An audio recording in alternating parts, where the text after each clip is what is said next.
अस्सलाम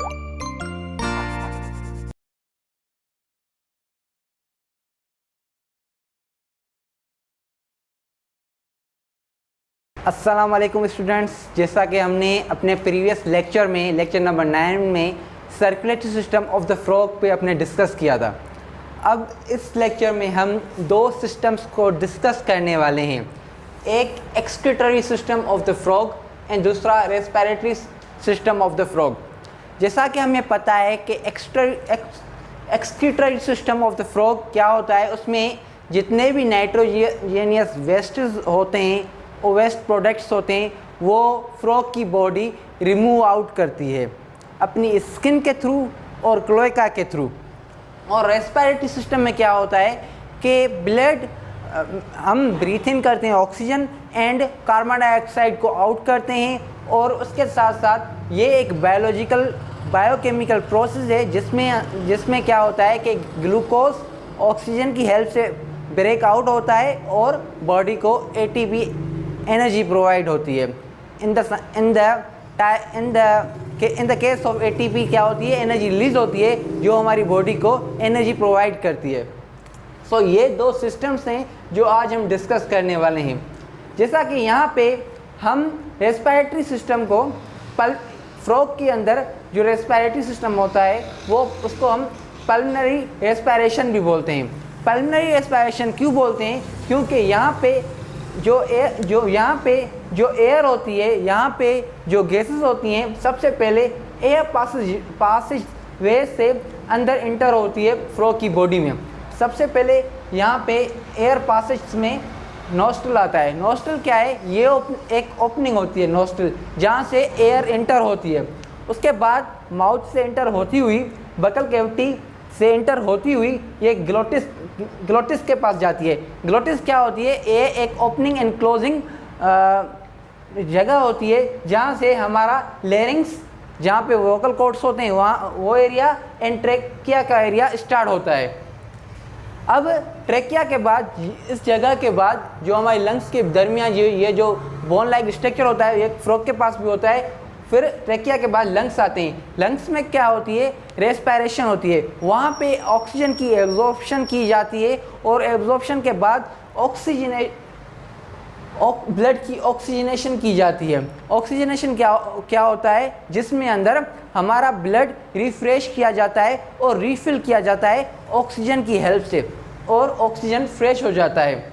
जैसा कि हमें पता है कि ऑक्सीजन ब्लड में जाके फिर क्या होता है, वो ऑक्सीजन ग्लूकोज के साथ केमिकल रिएक्शन करती है, जिसकी वजह से एटीपी रिलीज़ होती है। एटीपी क्या है? एक एनर्जी रिच मॉलिक्यूल है जो हमें एनर्जी प्रोवाइड करता है, फ्रॉग को एनर्जी प्रोवाइड करता है, जिसकी वजह से उसकी बॉडी सस्टेन होती है।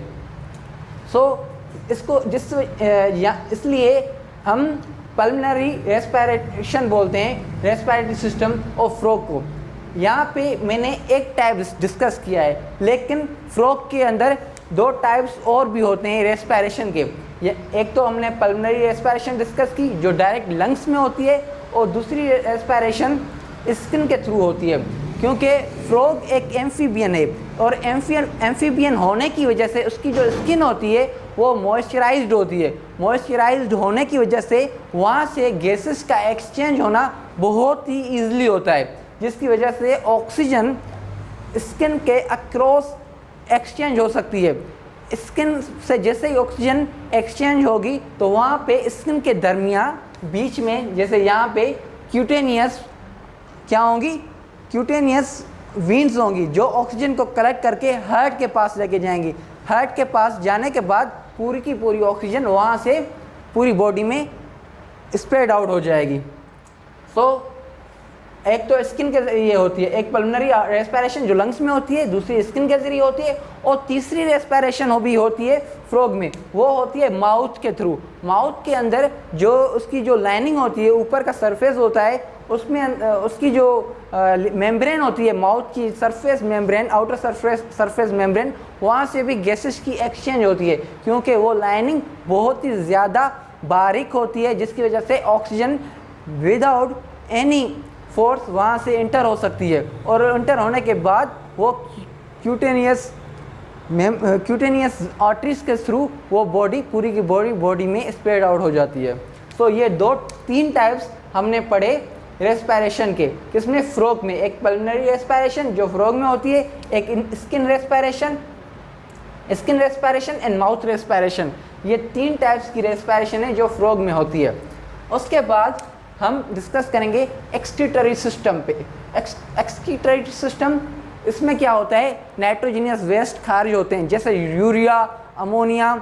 अब फ्रॉग जो होता है वो क्या खारिज करता है? यूरिया खारिज करता है। यूरिया क्या है? नाइट्रोजनियस वेस्ट का एक प्रोडक्ट है, एक वेस्ट प्रोडक्ट है जिसको खारिज होना ज़रूरी है, ठीक है, क्योंकि ये टॉक्सिक होता है। अगर ये फ्रॉग की बॉडी से नहीं निकलेगा तो उसके लिए बहुत ज़्यादा हार्मफुल हो सकता है। जैसे कि दूसरे मेमल्स, उसमें अमोनिया खारिज होता है, वो एक्सक्रीट अमोनिया करते हैं, लेकिन फ्रॉग यूरिया एक्सक्रीट करता है। सो उसके इस एक्सक्रीटरी सिस्टम के कुछ ऑर्गन्स हैं जो इस एक्सक्रीटरी सिस्टम को कैरी आउट होने में हेल्प आउट करते हैं। सबसे पहले हमारे पास किडनी आती है। किडनी, फ्रॉग के पास एक लेफ्ट, एक राइट एंड एक लेफ्ट होती है। ये देखें आप। अब किडनी के मेजर 2 फंक्शंस हैं। किडनी के मेजर 2 फंक्शंस हैं, एक तो फिल्ट्रेशन करना और दूसरा रीएब्जॉर्प्शन करना। फिल्ट्रेशन उसमें क्या होता है कि हमारी बॉडी जो एसेंशियल जो आयंस होते हैं उनको फ़िल्टर करती है, और उनके साथ ब्लड में जितने भी एसेंशियल चीज़ें होती हैं उनको फ़िल्टर आउट कर देती है, उसके वाटर को फ़िल्टर आउट करती है, और दूसरे सारे भी वेस्ट है उनको क्या कर देती है? रिमूव आउट कर देती है, फ़िल्टर आउट कर देती है। उसके बाद जो एसेंशियल ऑयल जो उसने फ़िल्टर आउट किए हैं उनको एब्जॉर्ब करती है, और एब्जॉर्ब करने के बाद वो डायरेक्ट बॉडी को वो एसेंशियल ऑयल्स वापस रीटेक करने में हेल्प करती है। तो ये है किडनी के 2 काम, एक तो फ़िल्टर करना और दूसरा रीएब्जॉर्ब करना। उसके बाद एक्सक्रीट कामर, जो किडनी ने दूसरी सारी एसेंशियल ऑयल उसने फ़िल्टर आउट कर दी और रीएब्जॉर्ब कर दी। उसके बाद यूरिया क्या है? ये नाइट्रोजीनियस वेस्ट है। नाइट्रोजीनियस वेस्ट प्रोटीन के वेस्ट प्रोडक्ट है। जब प्रोटीन टूटती है तो यूरिया खारिज होता है। अब यूरिया ये टॉक्सिक होता है, इसलिए इसका रिमूव आउट, एक्सक्रीट होना लाजमी है। सो ठीक है, तो ये क्या होता है? यूरेटर्स, ये 2 पाइप्स होते हैं, ये 2 पाइप्स होते हैं जिसको हम यूरेटर्स बोलते हैं। ये किडनी के साथ अटैच होते हैं। ये यूरिया और यहाँ से ट्रांसपोर्ट होते हुए किसके पास आता है? क्लोएका के पास। क्लोएका ये एक मेजर ओपनिंग है जो लार्ज इंटेस्टाइन के साथ भी कनेक्टेड होती है, यूरेटर के साथ भी कनेक्टेड होती है, ठीक है। अब लेकिन यूरेटर के, अब ये जो यूरेटर होते हैं उसके दरमियान, ये जो यूरेटर होते हैं यहाँ पे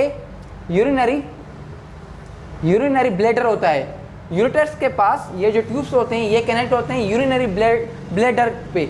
यूरिनरी ब्लैडर पे ये जो यूरिया है, यूरिन्स वगैरह, और ये सारे यूरेटर्स, ये दोनों यूरेटर्स वो यूरिन को लेकर यूरिनरी ब्लैडर, ये जो एरिया है, ये बॉक्स आप देख रहे हैं, इसको हम यूरिनरी ब्लैडर बोलते हैं। यहाँ पे जाके स्टोर होता है वो यूरिन, ठीक है। अब यूरिन स्टोर होने के बाद यूरिनरी ब्लैडर में, ये यूरिनरी ब्लैडर एक ओपनिंग, जो एक कॉमन ओपनिंग है, उसके साथ यहाँ पे कनेक्टेड होता है।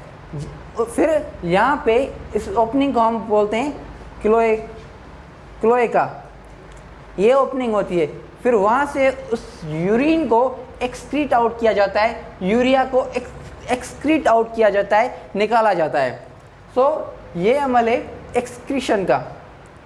उसके बाद हमारे पास स्किन भी है। स्किन क्या होती है?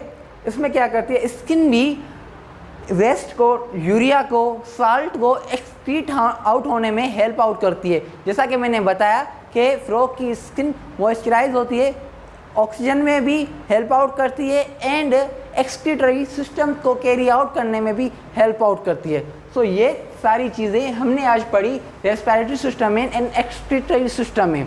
आई होप कि आपको ये टॉपिक बहुत अच्छे तरीके से समझ में आ गया होगा। अगर ठीक है, तो आज हमने ये excretory system and respiratory system पढ़ा। अगर आपको कोई भी क्वेश्चन, कोई भी चीज़ मालूम करनी है तो आप कमेंट बॉक्स में नीचे मालूम कर सकते हैं। Thank you so much.